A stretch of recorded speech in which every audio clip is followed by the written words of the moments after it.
Ja, hallo Retro-Freunde und willkommen zu meinem neuen Video. Erstmal hoffe ich, es geht euch allen gut, ihr seid gesund und munter und genießt das Leben, das Retro-Leben.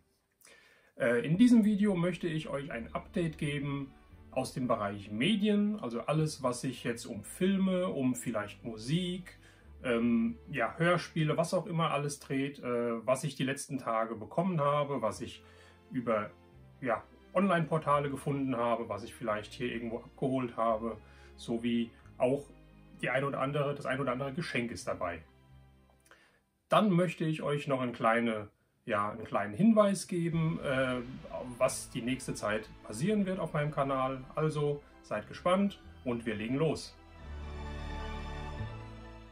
Bevor wir anfangen, wenn ihr noch kein Abonnent seid, klickt doch mal auf mein Kanallogo, abonniert den Kanal, verpasst somit kein Video mehr, was ich in Zukunft hochladen werde. Ja, den Anfang möchte ich machen. Ich habe Filme mir wieder mal zugelegt. Ja, ich bin ja Retro-Sammler, trotzdem sammle ich Blu-rays, allerdings halt Blu-rays von Filmen aus den 80ern, aus den 70ern, den ein oder anderen neuen Film, das ist aber ganz gezielt ausgewählt, ja.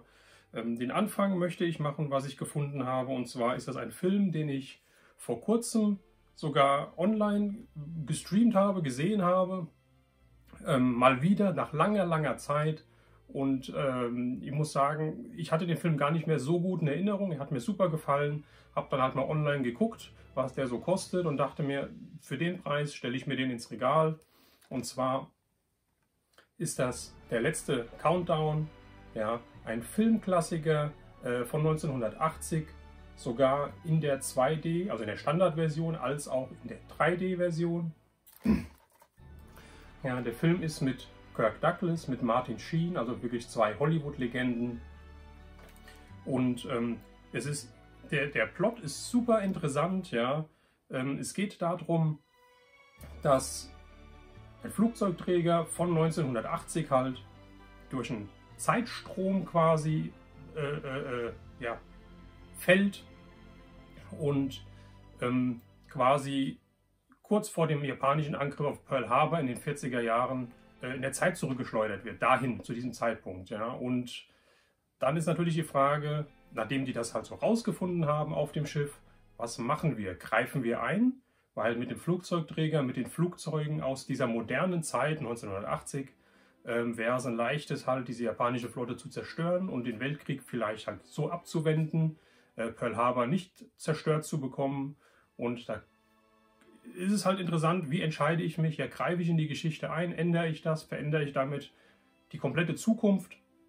Oder lasse ich es geschehen, sehe tatenlos zu und gucke, dass ich wieder in meine Zeit zurückkomme?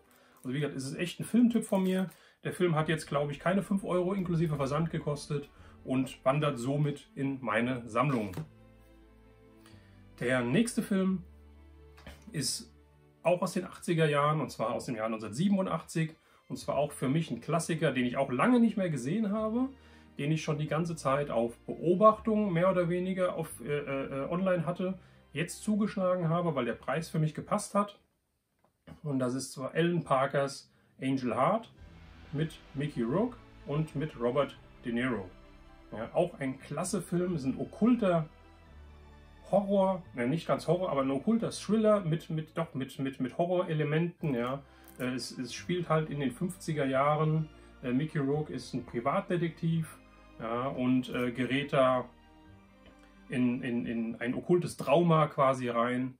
Ja, Robert De Niro, finde ich, spielt fabelhaft diese Rolle. Ja, ich mag Robert De Niro sowieso, ich mag Mickey Rourke, auch wenn der nicht immer die ganz richtigen Entscheidungen getroffen hat in seinem Leben, glaube ich. Ja, aber an den Filmen her, ich finde es richtig klasse. Ja, der Film hat mich gekostet 6 Euro inklusive Versand. Ja, wie ihr wisst, ich gebe keine 20 Euro für einen Film, für eine Blu-ray aus, ein Mediabook, ein Steelbook und so weiter, damit ich halt den Film, der halt hier in diesem Amaray, in dieser Hülle drin ist, halt in einer anderen Verpackung habe. Der Film ist der gleiche. Nee, er nimmt mehr Platz weg und so weiter, deswegen diese Hüllen hier reichen mir. Der Film, wie gesagt, ist identisch. Wieso soll ich hier 6 Euro für den Film, oder wieso soll ich hier 20 Euro für den Film ausgeben, wenn ich ihn für 6 Euro den gleichen Film bekommen kann, in einer kleineren Hülle. Die Hülle ist mir egal. Wandert so in meine Sammlung. Auch ein echter Tipp von mir, der Film ist mega klasse. Was ich mir dann geholt habe, sind von in der Zeit her nochmal zurück, und zwar sind die Filme von 64, 65 und 1967. Da konnte ich auch nicht vorbeigehen, haben auch schon lange auf meinem Zettel gestanden. Das sind keine amerikanischen Produktionen, sondern französische. Und zwar habe ich hier die Fantomas-Trilogie. Louis de Funès, ich glaube, zu dem muss man nichts sagen, den sollte jedes 80er-Kind, 70er-Kind, 60er-Kind und auch normalerweise auch die späteren auf jeden Fall kennen. Ja, hier ist diese, wie gesagt, die Trilogie. Hier habe ich alle 3 Fantomas-Filme in einer Box. Ja, und zwar sind das Fantomas, Fantomas bedroht die Welt und Fantomas gegen Interpol. Ja, also wie gesagt, alle 3 französischen Kriminalfilme, wo halt Fantomas gesucht wird oder Louis de Funès halt versucht, Fantomas dingfest zu machen. Es ist nicht dieser typische Louis de Funès Humor. Ja, die Filme sind ein bisschen, ich nenne es mal ein bisschen ernster, ja, aber das gefällt mir sehr gut. Diese Box hat mich 12 € gekostet, also umgerechnet 4 € pro Film. Musste ich haben, wandert so in meine Sammlung. Das nächste ist eine Serie, und zwar eine Cartoon-Serie aus den 1970er Jahren, genau gesagt 1974. Die habe ich früher in den 80er Jahren zu Hause vorm Fernseher, wenn die kam, gesuchtet. Ich fand die mega klasse. Es gab auch nicht so viele Folgen davon, aber es hat mir einen wahnsinnig Spaß gemacht. Die habe ich auch mit meinen Brüdern immer zusammen geguckt, und zwar ist das Hong Kong Phooey.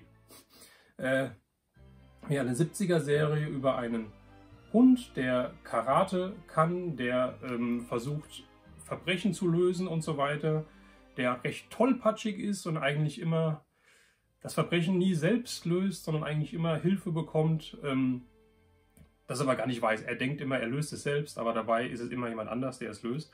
Finde ich richtig klasse. Die Serie ist von Hanna-Barbera, die halt auch zum Beispiel die Flintstones, also Familie Feuerstein, erfunden haben. Es ist eine kurzweilige Serie, ich weiß gar nicht, wie viele Folgen es sind. Es ist nur eine Handvoll, ja, lass es 20 sein oder so. Ah ne, steht ja sogar hier oben, die komplette 16-teilige Serie. Ja,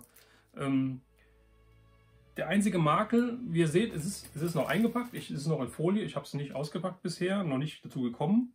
Der einzige Makel, was ich gelesen habe in den Rezensionen, ist, dass es wohl 2 Sprachfassungen gibt. Ja, das heißt, die Serie wurde wohl, wie sie 1974 rausgekommen ist, ich weiß gar nicht, ich glaube, die ist in Deutschland in den 80ern erst gelaufen, wurde die natürlich eingedeutscht. Ja, und ich gehe davon aus, dass ich diese Fassung gesehen habe, ja, weil ich habe jetzt gelesen, dass hier drauf wohl eine neue deutsche Synchronfassung aus den 90er Jahren ist. Ich kann es nicht sagen, ob ich die 90er-Serie geguckt habe oder ob es doch in den 80ern war, dass ich die Serie gesehen habe. Also ich hoffe mal, dass ich, wenn ich hier reingucke, feststelle, genau das ist die deutsche Synchro, die ich damals gesehen habe. Ich hoffe, die sollte es nicht so sein. Ich hoffe, ich merke den Unterschied nicht. Ja, aber wie gesagt, die hat mich 7 €, glaube ich, 77, das war eine Schnappzahl, 7,77 oder 6,66 gekostet diese Serie. Normal liegt die so zwischen 12 und 15 € oder wenn du Glück hast, mal 10 €. Ja, ist es DVD. DVD sammle ich eigentlich auch nicht mehr. Wenn, dann hole ich mir halt Blu-rays. Ja, aber die Serie gibt es nur auf DVD und bin mir auch nicht sicher, ob die jemals halt auf Blu-ray rauskommen wird. Da sind wir doch noch ein bisschen rückständig und wahrscheinlich, bis die mal auf Blu-ray rauskommt, gibt es wahrscheinlich auch keine Blu-rays mehr. Wer weiß.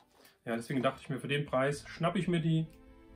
Und super witzig, wenn ihr die nicht kennt, schaut mal rein. Ich gucke mal, wenn ich den Link nochmal finde, ich packe es euch unten in die Videobeschreibung. Ja, dann seht ihr, wo es den aktuell verfügbar gibt, ob ihr den bestellen könnt oder nicht. Auf jeden Fall klasse Serie. So, der letzte Film oder die letzte Serie, die ich habe, ist was für mich ganz Besonderes. Habe ich auf eBay erstanden, weil die so out of print sind. Die gibt es also nicht mehr im Handel. Und zwar ist das eine DVD, auch wiederum DVD, von dem Sandmännchen. Ja, ich liebe das Sandmännchen, und zwar das Westsandmännchen. Nicht das Sandmännchen, was jetzt heute da ist. Das ist ja das Ex-DDR-Sandmännchen, sage ich mal. Ja. Dieses Westsandmännchen, das ist das, womit ich aufgewachsen bin, was ich früher immer vom Schlafengehen gucken durfte und dann husch ins Bett mit dir. Das ist 1959, glaube ich, rausgekommen, lief bis 1989, bis zur Wende, und dann wurde halt auch hier quasi Gesamtdeutschland, wurde dann halt entschieden, wir nehmen jetzt das Ostsandmännchen als allgemeines Sandmännchen, und das hier ist dann von der Bildfläche verschwunden. Finde ich sehr schade, weil ich finde das halt einfach, es ist für mich eine Kindheitserinnerung, und ich persönlich, das mag vielleicht die Nostalgie sein, ich finde es halt einfach schöner als das jetzige. Auf jeden Fall, es gibt ein paar DVDs mit Folgen, ja, da spricht das Sandmännchen die kleine Einleitung, dann sind hier ganz viele verschiedene Folgen dran, 15, 20 verschiedene kleine 5-Minuten-Folgen, ja, über alles Mögliche. Und das Sandmännchen ist vorne am Anfang und am Ende dann halt dabei. Das ist meine erste DVD jetzt. Ich weiß, ich habe gesehen, es gibt eine Handvoll, vielleicht sogar halt auch 10, sage ich mal. Ja. Wenn jemand diese DVDs hat, ja, und meine Schwester Clara und ich ausgenommen, also die habe ich ja jetzt, ja, die DVD heißt Meine Schwester Clara und ich und andere Geschichten. Ja, also sprich, wenn ihr andere DVDs vom Sandmännchen habt, die nicht mehr braucht, schreibt mich mal an, schreibt es mal unten in die Kommentare. Ich möchte die gerne komplett haben. So, das waren meine Filme. Geht es weiter jetzt, und zwar habe ich dann auf eBay gefunden, da war ich schon etwas länger hinterher, eine Kassette, nicht direkt eine Hörspielkassette, aber doch auch eine Kassette zu einer Serie, und zwar zu Alf. Ja, diese Kassette hat mir noch gefehlt, ja, und zwar Grammatik, null Problemo. Ja, es ist kein Hörspiel, soweit ich weiß, ich habe jetzt auch noch nicht reingehört. Ja, diese Kassette, Grammatik, null Problemo. Ja, diese Kassette gab es bei einem Buch von Lingen dabei. Ich habe verschiedene Bücher, das fehlt mir allerdings. Und das Buch sieht genauso aus wie diese Kassette. Ja, wenn ihr das Buch habt, wenn ihr es loswerden möchtet, auch das runter in die Kommentare. Ja, das brauche ich noch, damit ich das komplett habe. Und zwar geht es darum halt, ja, Deutsch entdecken mit Alf. Und dann sind da so Sachen drin wie Alf entdeckt Bayerisch, Alf entdeckt Plattdeutsch, Sprachstudien per Telefon, Ruhrdeutsch, Köln, Berlin, der, die, das, wer ist was. Ja, die Sprachwelt bringt die Putzwelt durcheinander. Weil während ich Deutschsprachen Spaß haben will. Okay, Alf immer ein Kauf wert, finde ich. Ja, das kommt in meine Alf-Sammlung. Die Alf-Sammlung wächst. Und ja, dafür habe ich bezahlt, ich glaube, mit Versand 4 Euro. Konnte ich auch nicht Nein sagen. Die Kassette ist normalerweise preislich ein bisschen höher, so zumindest wie ich es halt jetzt online gesehen habe. Ja, teilweise wollen die Leute 10, 15 Euro für die Kassette haben. Ja, ob sie die kriegen, weiß ich nicht. 4 Euro dachte ich mir, ist okay. Habe sie gekauft und habe sie jetzt bei mir in der Sammlung. Das nächste sind CDs. CDs sammle ich eigentlich auch nicht mehr. Ja, hier ist es aber so, dass ich bei uns mal wieder im örtlichen Bücherschrank vorbeigeschaut oder am örtlichen Bücherschrank vorbeigeschaut habe.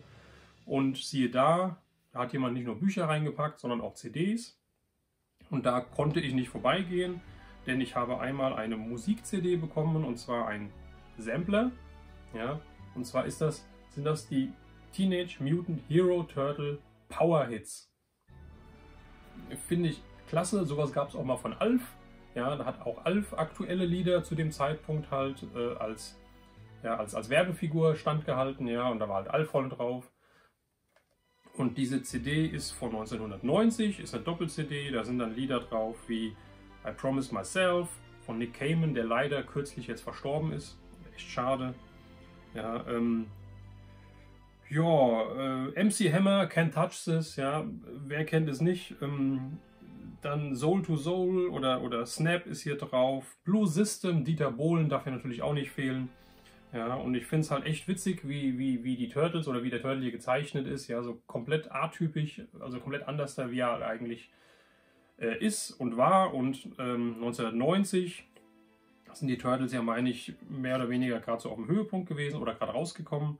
Ja, und vielleicht haben sie deswegen Das war nämlich auch noch dabei, die Power Hits Teil 2. Und da sieht er schon anders da aus. Da sieht er so aus, wie er halt an den Comics und in der Zeichentrickserie ausgesehen hat. Ja, der gute Leonardo.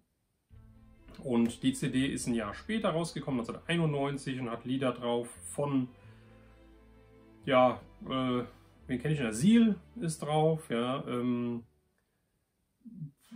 Aha ist drauf, Chris Isaak ist drauf, Enigma, die Sisters of Mercy, also auch ein paar coole Lieder. Die CDs, wie gesagt, es ist so eine Doppel-CD, Booklet ist dabei, ja, alles mit dabei. Die CDs sind kratzfrei, deswegen habe ich mir die auch mitgenommen, und die wandern so als Merchandise zu den Turtles, auch wenn ich nie so der große Turtles-Sammler war. Trotzdem, wie gesagt, aus dem Bücherschrank mitgenommen, wandern die so in meine Sammlung. Ja, dann, wenn wir jetzt bei Musik waren, machen wir mit Musik weiter. Und zwar sammle ich ja auch Schallplatten. Das sammle ich noch nach wie vor. Ja, also CDs, aber Schallplatten sammle ich. Und bei den Schallplatten ist es so, die habe ich geschenkt bekommen. Ja, und zwar sind das 2 Soundtracks. Und Soundtracks von 2 80er-Filmen von einem meiner Lieblingsdarsteller aus den 80ern. Also Schallplatte, Soundtrack, der Schauspieler, passt perfekt. Und zwar handelt es sich einmal um Sylvester Stallone und die City Cobra oder im Original Cobra. Ja, klasse Film, klasse 80er Jahre, Zeitgeschehen, ja, Wahnsinn, klasse Musik, richtige 80er Jahre Flair. Habe ich mir schon durchgehört. Knisterfrei, kein Sprung, kein Knacken. Mega geil. Vielen Dank nochmal. Genauso wie die zweite. Ebenso ein Soundtrack. Ebenso einer meiner Lieblingsdarsteller. Over the Top. Auch ein klasse Film, der ein bisschen Stallone untypisch war zu der Zeit. Ja, hat er mal ein bisschen was anderes versucht. Aber ich mag den Film auch. Ich liebe diesen Film. Ich liebe die Musik. Die Musik ist klasse, mega klasse. Auch hier Soundtrack einwandfrei. Kein Springen, kein Knacken, ja, leichtes Knistern, das gehört zu einer Schallplatte dabei, das muss so sein. Auch die wandert natürlich so in meine Sammlung. Und dann gab es noch als kleines Goodie noch eine Single, eine 7 Zoll Single von dem Lied, von dem Titellied, sage ich mal, I Wanna Be Your Drill Instructor von Full Metal Jacket von Stanley Kubrick. Auch ein Kultfilm. Die Musik, die Single hatte ich auch noch nicht, wandert auch so in meine Sammlung. Ja, und Leute, jetzt kommt der Hammer. Ich habe was auf eBay Kleinanzeigen gefunden, hier in der Nachbarschaft wieder. Und zwar hat jemand 2, 3 Videokassetten, VHS-Kassetten in der Anzeige gehabt, zu verschenken.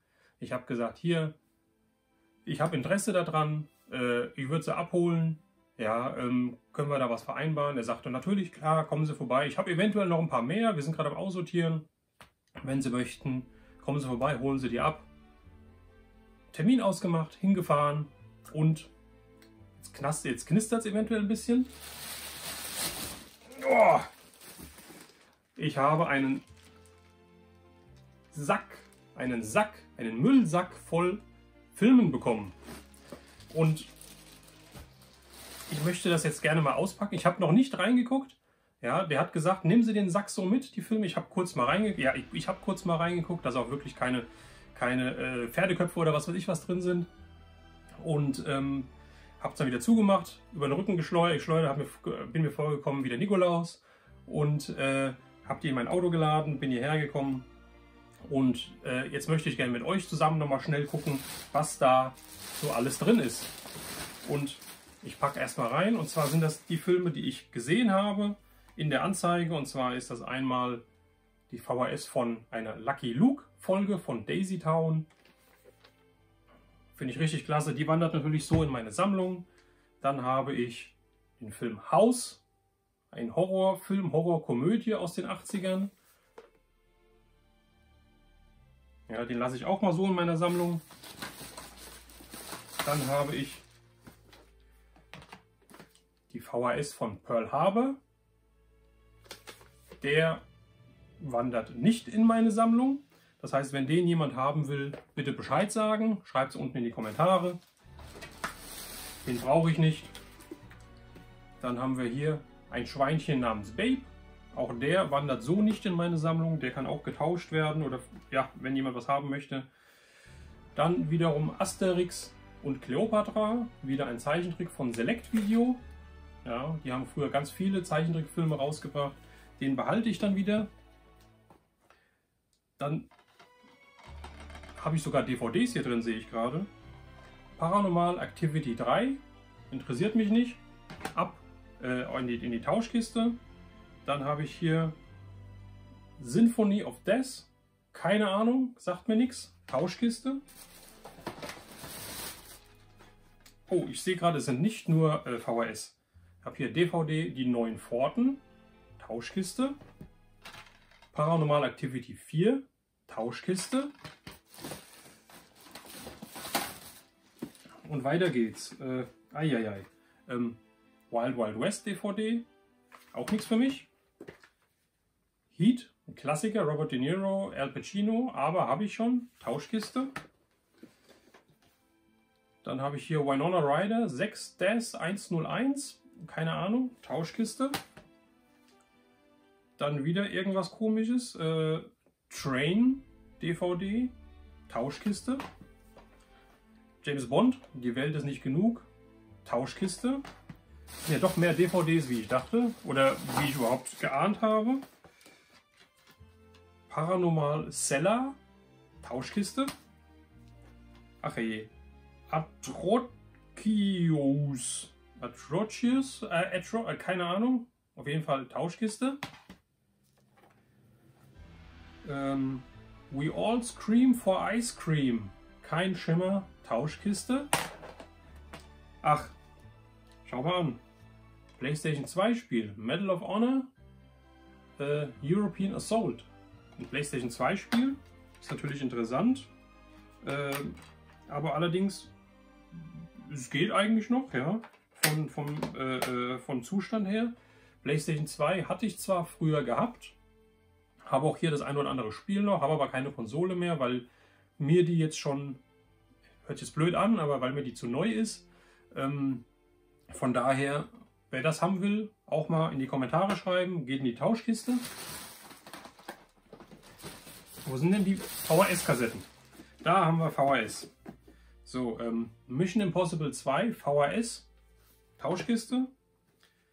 Star Wars, Angriff der Klonkrieger, Teil 2, VHS, Tauschkiste. Harry Potter und die Kammer des Schreckens, VHS, Tauschkiste. Eieieiei. Das hat sich ja richtig gelohnt für mich, diesen Sack quer durch einen halben Ort zu schleppen. Eva Mendes spielt russisches Roulette. Live heißt die. Tauschkiste. DVD Pulp Fiction. Tauschkiste. DVD Gildo Horn. Waschen, Schneiden, Legen. Tauschkiste. Spring Breakdown. Alter schützt vor Party nicht. Nicht meins. Ihr wisst's. Tauschkiste. Mal kurz weg. So. Ein PC-Spiel. Command & Conquer Renegade. Kann ich auch nicht mit anfangen. Tauschkiste. Christian Slater Lies and Illusions DVD. Tauschkiste. Vergessene Welt Jurassic Park. Der zweite Teil auf VHS. Tauschkiste. Habe ich schon. Ice Age. Der erste Teil auf VHS. Tauschkiste. Interessiert mich nicht. Werner, das muss kesseln. VHS, aber nichts für mich. Tauschkiste. Species DVD. Tauschkiste. Ich mache das jetzt hier im Schnelldurchlauf, falls ihr das noch nicht gemerkt habt. So, dann haben wir den König der Löwen auf VHS. Den werde ich mir behalten. Erste Mal. Tommy Replay DVD Tauschkiste. Und mal wieder ein Paranormal Activity. Das müsste der erste Teil auf DVD sein. Tauschkiste. Bachelor Party 2. Sagt mir gar nichts. Ich sage jetzt nicht immer Tauschkiste dabei. Ich sage einfach dabei, wenn ich den Film behalte. Alles andere kommt in die Tauschkiste. Ich glaube, das ist einfacher. Also, so. Es neigt sich schon dem Ende zu. Und naja, die Ausbeute ist nicht so... Ach doch, jetzt geht's. Lucky Luke. reitet für die 20. Kavallerie auf VHS. Der wandert in meine Sammlung. Ein Fall für die Borger auf VHS, der nicht. Und eine Disney VHS Goofy im Fußballfieber, den behalte ich mir auch.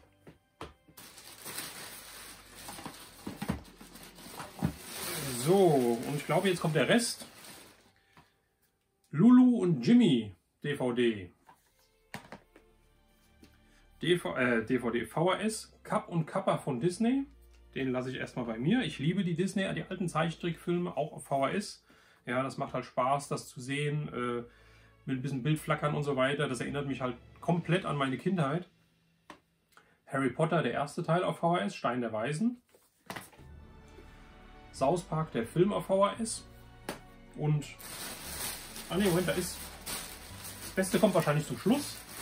Eine Sache scheint noch drin zu sein. Das Beste kommt nicht immer zum Schluss. Crash Landing. So, das war's. Der Sack ist leer. Ausbeute war jetzt nicht ganz so doll. Ich habe jetzt 1, 2, 3, 4, 5, 6, 7 Kassetten, die ich mir behalten möchte. Das sind 6 mal Zeichentrick und einmal der Film Haus. Ja, der Rest kann weg. Den Rest tauschen, wenn ihr es haben wollt, auch gegen Porto. Ich verschenke es, ich schicke es euch auch zu. Ja, sagt mir Bescheid, schreibt es in die Kommentare, wir werden uns da einig. Ja, noch ein kleiner Hinweis in eigener Sache, und zwar, ich hatte ja in meinem letzten Video, wo ich die Masters of the Universe Figur verlost habe, angekündigt, dass es mir so einen Spaß gemacht hat und ich demnächst weitere Gewinnspiele gerne auf den Weg bringen würde, mit euch spielen würde. Und was soll ich sagen? Das ist schon mal ein kleiner Teaser, und zwar das nächste Gewinnspiel ist schon in den Startlöchern. Es wird wieder was Klasse G, in Klasse Verlosung geben. Ja, von daher seid gespannt, schaut in mein nächstes Video rein. Ja, dafür, wie gesagt, abonniert den Kanal, damit ihr es auch immer seht, wenn das Video online geht. Ansonsten schreibt mal in die Kommentare, was ihr von meinen Funden hier haltet. Gebt dem Video ein Like, wenn es euch gefallen hat. Ja, schreibt mal, sammelt ihr auch noch VHS? Seid ihr auch noch so verrückt, dass ihr einen Videorekorder oder wie ich sogar 2 hier stehen habt? Ja, was haltet ihr von Alf? Denkt an das Sandmännchen, wenn ihr DVDs habt, oder auch alles andere, was das Sandmännchen, das West-Sandmännchen betrifft. Ja, gibt's Figuren? Habt ihr Puzzle, Bilder, was auch immer? Ja, schreibt es in die Kommentare, interessiert mich. Ich sammle alles, was das mit dem Sandmännchen zu tun hat, mit dem NDR-Sandmännchen, das es bis 89 gab. Ja, in diesem Sinne, Freunde, bleibt gesund, hat wieder tierisch Spaß gemacht. Wir sehen uns beim nächsten Video, euer Retro Raune.